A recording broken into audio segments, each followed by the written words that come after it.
When you Google how far the sun is from the earth, it'll tell you it's 93 million miles away. But how can that even be? If in this image of the sunset from a plane, you can clearly see that the sun is not even above the horizon, but it's supposed to be 93 million miles away in outer space. This doesn't even make sense. When I was in first and second grade, I always thought of the sun as something that's local, something that's close to the earth. And when I were to tell other students that, they were like, duh, we know this. But then when we got into third and fourth grade, we were, convinced of lies that the sun is millions of miles away in outer space.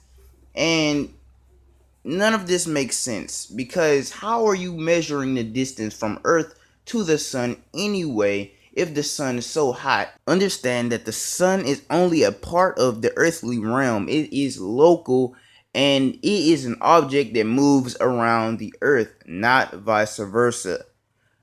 Understand that the same thing goes for the moon. And when these objects look like they are setting, they're actually just moving farther away from our perspective, and it makes it look like it's dropping beneath the horizon.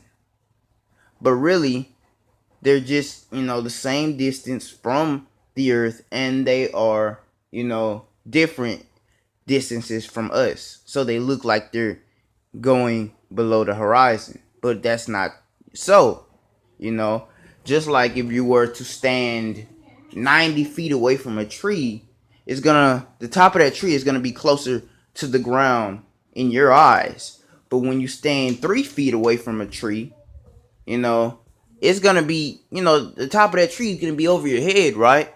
The same thing. And if the sun is in space, and we know fire requires oxygen to burn, and there's no oxygen in space, how is the sun even burning? If you Google that, it'll tell you it's because of a nuclear fusion and it doesn't require oxygen. They'll tell you the sun is only a product of nuclear fusion.